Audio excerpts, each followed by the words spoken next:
Hi, friends. Kendra, Jamie, and Daniela here for your third session of the Community Centered Development Practicum. Today, we are looking at a discoverable. We're in the discovery phase. We're looking at individual capacities. What are the unique strengths, gifts, and talents that each individual in our communities possess? This whole session is about unearthing gifts, passions, strengths, and talents of individuals within our community and, of course, within ourselves. Each community member through these tools will be guided through a process of discovering their unique individual gifts.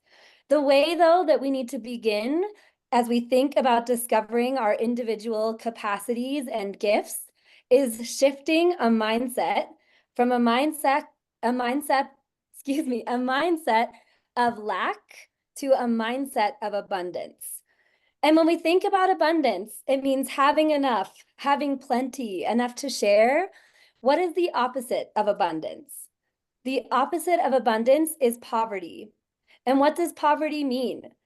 Often, when we think about poverty, we think about being poor in a material sense, lacking money or wealth. But there's another kind of poverty, and that poverty can exist in our mindset. uh, Often, if our mindset has a poverty mentality, we feel like we don't have something to offer. We feel like we have no value and we don't have anything to give to our community. And we all know that that is just not true. Each person was created with value and with purpose. Maybe you have people in your own community who believe they have nothing to offer. Today's session is all about giving tools to help you shift your community members' mindsets from thinking, I don't have anything to offer, to thinking, I have something of value to offer that my community needs. Um, I am going to pass it to Daniela to share a story to illustrate this point. Yeah. So recently I was in Colombia with our friends Huma and Gina and Huli and Anna Maria and Lizette and Sandra. And we were in a community just outside of Cali called Jumbo at a church called Principe de Paz, Prince of Peace. And there was this moment, which you'll hear when I share this story, of exactly what Kendra was talking about, this like almost like an aha moment where you could just see that mindset, oh, like slowly starting to shift. So it started like this: apagar las luces y vámonos. Excuse my Spanish. But this is a common Colombian phrase which translates to turn off the lights and let's go. And it's used just to indicate that it's just time to give up and something's just not worth continuing to give an effort towards. So one of our friends in this community shared these words in one of our engagement workshops, expressing not only her discouragement, but likely the collective feeling experienced by the entire church there. And at first we were a little bit discouraged because we felt like we created that discouragement, but it actually had to happen in order for the story to progress. So with that knowledge and the keen awareness of the importance to offer hope to this community, Huma and Gina and their team facilitated the following day an amazing session which focused on highlighting on each individual person's skills and assets and aspects of the character of God that they could even offer to their church community. We spent hours using different kind of strategies to talk through what each person believed they had, and also the idea of appreciating, asking others what they see in their brothers and sisters. We shared biblical truths, and we also importantly asked the Holy Spirit to encourage this small community church. And by the end, we asked them to share sort of their reflections on how it felt to go through that process and on the training in general. Well, one older lady raised her hand. She had been going to this church for quite a long time, and she started to share. She shared that she had been feeling, along with everyone else in the church, without really talking about it, deep discouragement by the church and was struggling to maintain hope. And she told us that in the last couple of months, she had simply chosen to just pray to God to do something miraculous in their church. Later, she asserted that after going through some of these community engagement activities, she really, really, truly believed that this was the start to God answering her prayer. She shared that she realized she has gifts that she hadn't been offering to the community, and now something had to shift for her. She recognized that without her talents, she was just, without using her talents, without using her skills, she was just playing it safe and easy. And that she, along with every other person in the community, had something to offer to the piece of a collective puzzle that the church had.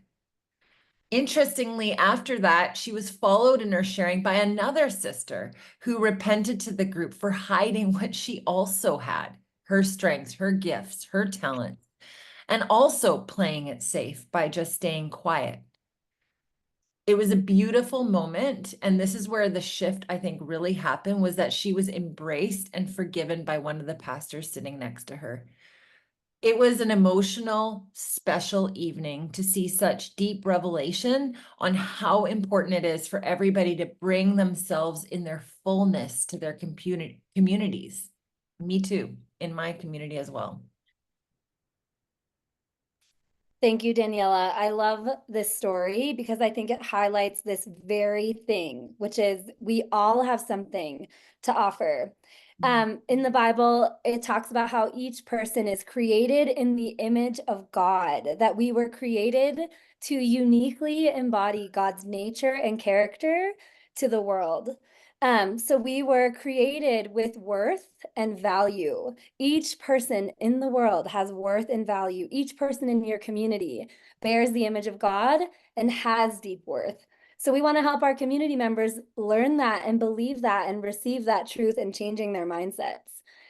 Also, each person is created with a purpose. In Corinthians, there's a beautiful verse that says, each person is given something to do that shows who God is. Everyone gets in on it. Everyone benefits. All kinds of things are handed out by the Spirit of God to all kinds of people, and the variety is wonderful. So each person is created uniquely with a purpose and something of value to offer.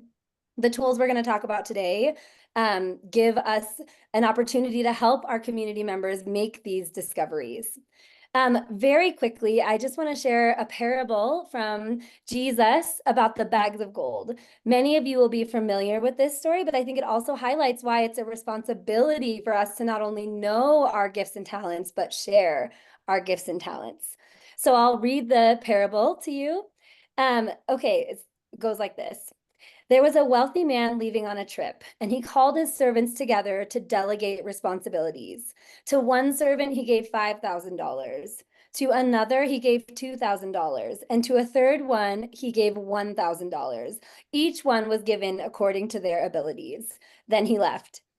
Right away, the servant with $5,000 went to work and doubled his master's investment. The second with $2,000 did the same. But the man with $1,000 dug a hole and carefully buried his master's money. When the master returned, he asked each servant to share what they did with the money. The one given $5,000 showed him how he had doubled his investment. The master commented, "Good work, you did your job well. From now on, be my partner." The servant with $2,000 showed how he had also doubled his master's investment. His master commented, "Good work, you did your job well. From now on, you can be my partner." Then the third servant came with $1,000, and he said, "Master, I know you have high standards, and I know you hate careless ways, that you demand the best and make no allowances for error. I was afraid I would disappoint you, so I found a good hiding place and secured your money. Here it is, down to the cent it's accounted for." And he handed $1,000 back to his master. The master was furious. He said, "What a terrible way to live. You can't live cautiously like that. If you knew I was after the best, why would you do less than the least? Why would you hide away your money? The least you could have done was put it in the bank so that it could have accrued interest. Take that $1,000 and give it to the one with $5,000. And that's a harsh response, right? That's a harsh response, but that is Jesus teaching about how even the smallest contribution we can make, he asks us to do something with it. Not only do we need to be acknowledging like we've been given something of value to give, but we also have to give it away, right? It has to be used. We can't hide what we've been given away. In the jumbo story that Daniela just shared, not only did this woman discover her value and have name for her strength, but she also repented of withholding it from her community. That's powerful. Dallas Willard, an author, says it like this: what has God given to you to care for? What has he knit into you? What strength have you been given to share with your communities? Because, friends, it matters so much that we take ourselves seriously as God's children, as ones who bear his image, and that we believe that we are worth the investment that God has made into each one of us, that we also give freely of our strengths, capacities, talents, and skills. And so today, not only is it about us reframing our own belief in what we have to give and also our value, but also helping our community see that it starts from the inside out, right? It's about changing mindset and believing first, yes, I have something of value to contribute. So how do we as leaders extract the goodness out of our community? How do we help mine those treasures and then make space for people to bring their treasures to our community? So I'm going to pass it over to Jamie, who's going to get into how we can do this as leaders. Okay, thanks. I love that word you just used, mine. To mine something is to excavate. In this case, it's to excavate treasure. And really what we're going to talk about in the remaining time is kind of like our version of finding a shovel, finding an axe, something to get below the surface and excavate and to pull out all of these treasures. And, so far, Kendra and Daniela, the theme really so far is talking about buried treasure. And I don't know why, as people, we're really good at burying the treasure, but we have a much harder time excavating it and bringing it up. But I think it's important for us to be aware of that, because when you think about your own community, and hopefully as we're going through this teaching, you're thinking about a particular group of people. And for many of them, and even for ourselves, there's reasons that we bury treasure. Part of it is that we're cautious, we're afraid, we lack confidence. But it's important to recognize as leaders, as we work with people, we are going to experience resistance to digging up the treasure inside of people. And that's why we have to have good tools, because the earth is hard.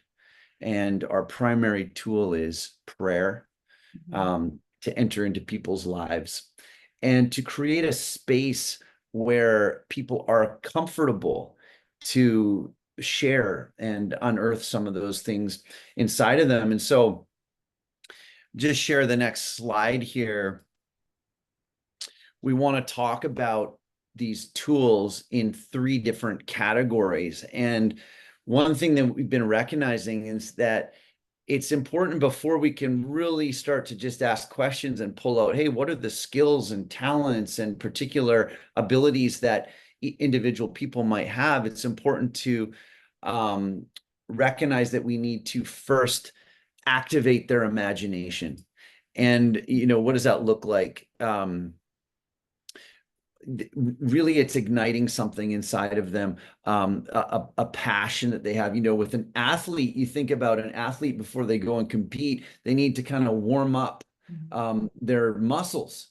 And so this is sort of activating the imagination muscle and getting it warm. And I think that kind of involves connecting people to their emotions, to relationships, past events, even spiritual awakenings or understandings that have taken place in the past. And again, we go back to storytelling. Or in session 1, we talked about using storytelling to bring out the historical capacity in the community. But storytelling is a way to excavate people's lives. So for example, here's a question. Talk about a time when you felt most alive. Another one might be, what is something that ignites your passion? Maybe name 2 or 3 things that you care deeply about. So people engaging with and unearthing those kind of points of passion, desire, and vision inside of them. For some of you, you're familiar with the MetaFox cards. And I know Daniela was just using different cards, brand deck cards. Really, they're images, right? Whatever you can find, you can even make your own. But I think it's a really productive and beneficial experience to lay out these cards and ask the question, what is something that you see here that ignites something inside of you, and why? And you can talk about that. And so again, this is all priming the pump. It's preparing people to share some of the things that are inside of them. And then a third aspect of activating the imagination is just asking other people. Sometimes it's difficult if you interview someone and say, what are you good at? What do you care about? And you need some help. And so, instead of asking them, you ask someone else. So, I'd say to Kendra, tell me, what do you know about Daniela? You're a friend of hers. What talents have you seen in her? Where have you seen her really flourish and shine? And that's a great way to kind of learn about other people. One interesting way to do that is put a piece of paper on their back, and everybody mingles around and you're talking to each other, and everybody has a pen, and just write one word on their back, something that you see in them, right? So it could be a value of the heart. This person's patient, loving, kind, or whatever it is, talented, musical, physical abilities, right? Strong and robust, whatever it might be. So that's an interesting way to kind of prime the pump as well, and activate the imagination. So locate individual gifts. I'm going to turn over to Daniela, and she'll give you some more particular tools. Yeah, it is so important, like what Jamie said, to do this warm-up activity, because without it, people aren't activated. They're not starting to get ideas. It's like a priming for what's to come. And so one of the activities that we love to do is something called the 3 H's. Head, heart, hand is what the H's stand for. And in this exercise, community members are going to be going on a treasure hunt, but not just any ordinary treasure hunt. In this exercise, participants are going to reflect on the gifts, talents, skills, and passions of each other, the treasures of their community.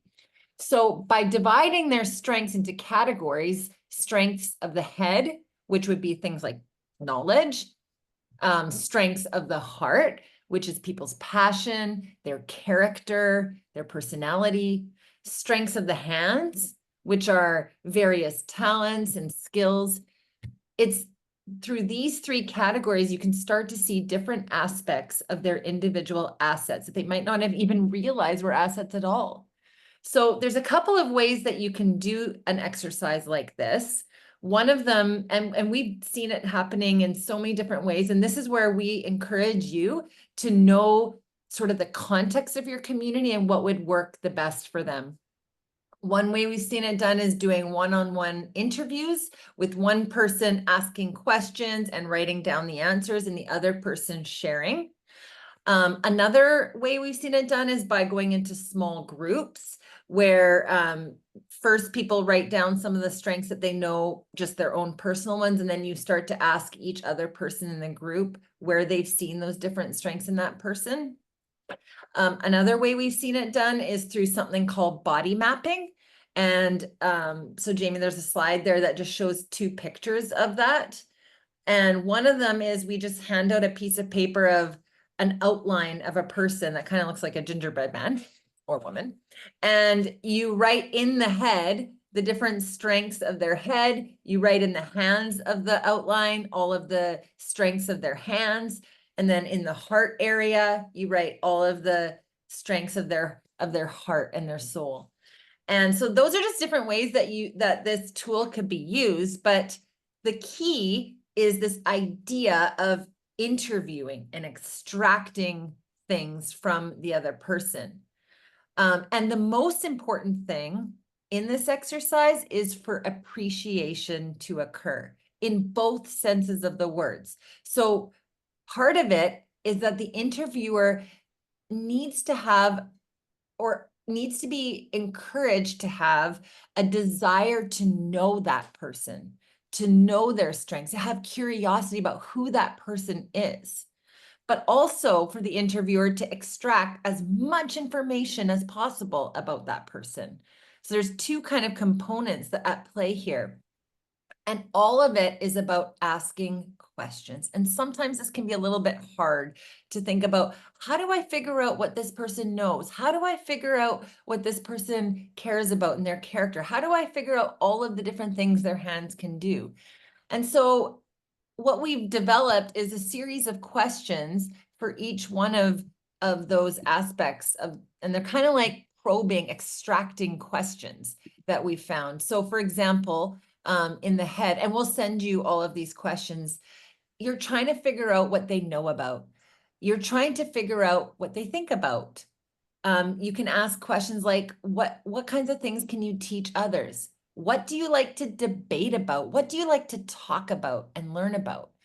Moving on to the heart, this one's kind of hard because a lot of people don't think that these intangible characteristics are actually assets, but they are.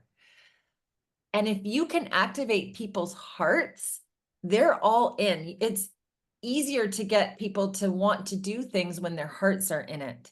So knowing what they care about, what makes their hearts sing. I love that one. What makes your heart sing? What brings you energy? What makes you happy? What makes you come alive? What is your passion? And then the gifts of the hand. And these are the ones that we actually tend to focus on when we think about strengths. We don't often think about the head and the heart, but the hands are a little bit easier. These are the things like, what can you do with your hands? What have you made in the past week? Because often people don't realize even that sewing or making food or being able to fix something really quick is actually a talent and a gift. You can also ask questions like, what's the best thing you've ever made? What are the skills that you have? So these are kind of the questions that you can ask while, as an interviewer, while the other person starts to share and tell stories and explain. And the key is that the interviewer continues to just ask questions and springboard off of what the other person is talking about. So that's the first tool, the 3 H's. The second tool is this idea of inventories. Sometimes it's hard, and we really noticed this in this last week in Colombia, that it's hard to just think of the things that you're good at. Like it's hard to just come up with it right on the spot. And sometimes you need a list of ideas to just get you started. Of course, you're never going to have a piece of paper that has every single skill or talent or passion that somebody has. But having a list to start off with is a great way to start. So you can use, and we've created a couple of different inventories, but there's so many that you can find online or in different places. Participants can start to like tick off, identify which of those things they are good at and that they could share with their community. The inventories could also be used to collect information for the community. And this is important that later, let's say there's an initiative that the community wants to do, and they can be like, oh, who could do this kind of an exercise? Who could like help us with making a Christmas performance? Oh, well, let's look at our community inventory. Oh, look, so-and-so is really great at music and singing or conducting. Why don't we ask them to do a choir or to pick the songs for the musical aspect? Or what about putting up a stage or creativity, things like that, to bring everybody's strengths to the table to do a collective activity. And it would be so interesting to take all of the strengths from the community and have them all in one place so that they can be used for future things. But the thing that's really important here is that all of these strengths, when you have them all listed, you've got this inventory, you have these like people's head, heart, hands, that's awesome. And people feel really purposeful and important when they start doing this exercise. But as we've learned, it feels like just a list unless these things end up becoming connected. And that is where it's really, really important to actually be able to activate people's strengths. And this requires other people who their strength is to see commonalities, to see complementing strengths that could be connected and then mobilized for the sake of various community bonding activities. John McKnight, who's one of the thought leaders of asset-based community development, had this to say about individual capacities. He says, each time a person uses his or her capacity, the community is stronger and the person is more powerful. So I'm going to pass it on to Jamie to just finish this up. Yeah, thanks, Daniela. And that's just it. That is the objective that we're after: stronger communities and people who have recognized their God-given calling. And we're going to find strength and purpose in our community and our churches because of that. And so just a thought in conclusion, this overriding question that is going to come to bear in every situation when you're with the community, trying to extract this treasure out of them, is how do we foster involvement from everybody? We know wholeness is a principle, but it's very difficult to do. And so I think a couple things I'll say about that is that using a variety of tools and approaches and voices to extract that treasure is important, because there's no best tool or exercise. Different tools will work for some people and not for others.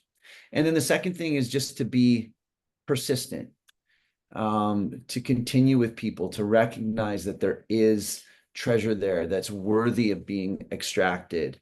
And sometimes it will take time and persistence, a variety of tools.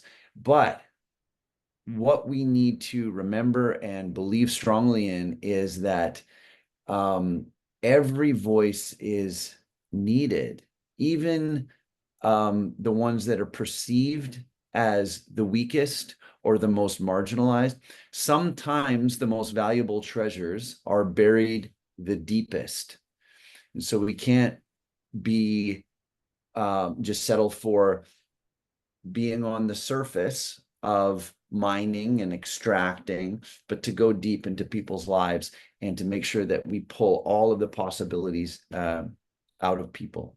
So that's it. Thank you for listening, and let's continue in conversation on this. We're always open and available to chat with you guys. Bless you. Bye.